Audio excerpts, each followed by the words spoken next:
प्रमुख रासायनिक अभिक्रिया जो होती है कौन कौन से जो है आपसे पूछे जाते हैं। तो इसमें सबसे पहले हमें ध्यान में रखना है कि बूटस फिटिंग अभिक्रिया। बूटस फिटिंग अभिक्रिया क्या होती है, ये इन पर टिप्पणी लिखना है। बूटस फिटिंग अभिक्रिया क्या होती है, इस पर टिप्पणी लिखने के लिए कह रहा। दूसरे नंबर पे दिया गया हेलोफार्म अभिक्रिया, यानी हेलोफार्म अभिक्रिया क्या होती है, इन पे टिप्पणी लिखिए। यानी हेलोफार्म अभिक्रिया जो होती है उन पे टिप्पणी लिखने के लिए पूछ रहा है, ये चीज आपको ध्यान में रखना है। तीसरा जो हमारे पास महत्वपूर्ण प्रश्न है फीडल क्राफ्ट अभिक्रिया। फीडल क्राफ्ट अभिक्रिया क्या होती है, इन पे टिप्पणी लिखने के लिए पूछ रहा है। क्या नहीं कह रहा है कि फीडल क्राफ्ट अभिक्रिया क्या होती है या फीडल क्राफ्ट अभिक्रिया इसे किसे कहते हैं। प्रश्न नंबर जो 4 में दिया गया है, कह रहा है एल्डोल संघनन अभिक्रिया। एल्डोल संघनन जो अभिक्रिया होती है वो कौन कौन सी होती है, यानी कि एल्डोल संघनन अभिक्रिया क्या होती है उन पे हमें लिखने के लिए कह रहा है एल्डोल संघनन। 5वें नंबर पे दिया गया है डिहाइड्रोहैलोजनीकरण। डिहाइड्रोहैलोजनी जो करण अभिक्रिया होती है वो क्या होती है, इस पे टिप्पणी लिखना है।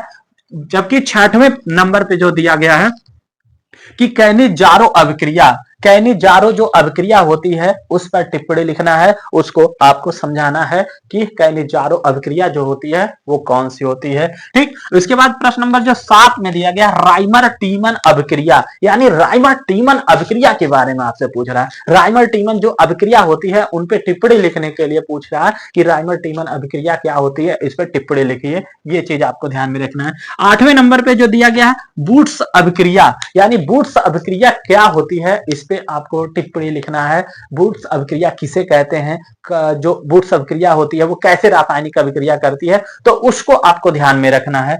प्रश्न नंबर जो 9 दिया गया है, यानी 9वें नंबर पे जो है हाफ मैन ब्रोमो एमाइड अभिक्रिया, यानी कि जो हाफ मैन ब्रोमो एमाइड अभिक्रिया होती है उस पे आपको टिप्पणी लिखना है। यानी कि यह परीक्षा में पूछा जा सकता है क्या चीज, कि हाफ मैन ब्रोमो एमाइड अभिक्रिया क्या होती है। 10वें नंबर पे है विलियमसन संश्लेषण अभिक्रिया क्या होती है। विलियमसन संश्लेषण जो अभिक्रिया होती है वो क्या होती है, इन पर हमें टिप्पणी लिखना है कि विलियमसन संश्लेषण जो अभिक्रिया होती है उस पे टिप्पणी लिखना है। ठीक है, 10वें नंबर। 11वें नंबर पे पूछ रहा है कि सिम्ट अभिक्रिया, यानी कि सिम्ट अभिक्रिया, उस पे आपको टिप्पणी लिखना है कि सिम्ट अभिक्रिया किसे कहते हैं, कौन सी रासायनिक अभिक्रिया होती है सिम्ट जो कहलाती है। तो सिम्ट अभिक्रिया आपको ध्यान में रखना है।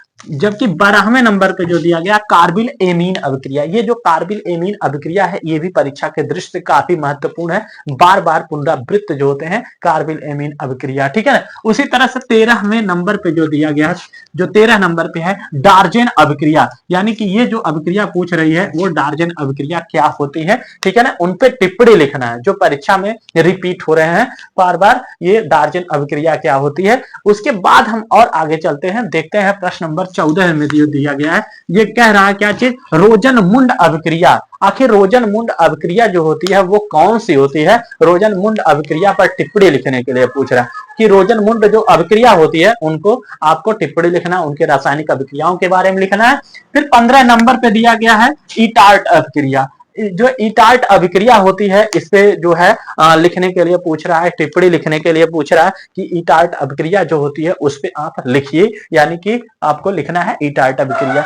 16वें नंबर पे दिया गया है कि बेंजोइन संघनन अभिक्रिया, यानी कि बेंजोइन संघनन अभिक्रिया जो होती है वो कौन सी होती है, बेंजोइन संघनन अभिक्रिया क्या होती है उस पे आपको लिखना है। 17 नंबर पे जो दिया गया है गाटरमान कोच अभिक्रिया, ये गाटरमान कोच अभिक्रिया क्या होती है, इन पे जो है टिप्पणी लिखने के लिए, यानी कि गाटरमान कोच अभिक्रिया जो होती है वो टिप्पणी लिखने के लिए कह रहा है कि गाटरमान कोच अभिक्रिया जो होती है क्या होती है उस पे टिप्पणी लिखिए। ठीक है।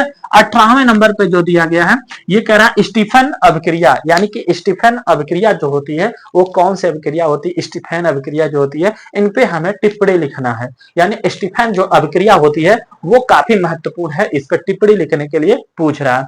जबकि 19 नंबर पे जो दिया गया है पार्किन अभिक्रिया, कि पार्किन अभिक्रिया जो होती है वो कौन सी होती है, कि पार्किन अभिक्रिया इसको कैसे हम समझेंगे, यानी पार्किन अभिक्रिया क्या होती है, इसमें कौन कौन सी रासायनिक अभिक्रियाएं होती हैं, पार्किन अभिक्रिया के बारे में आपको लिखना है।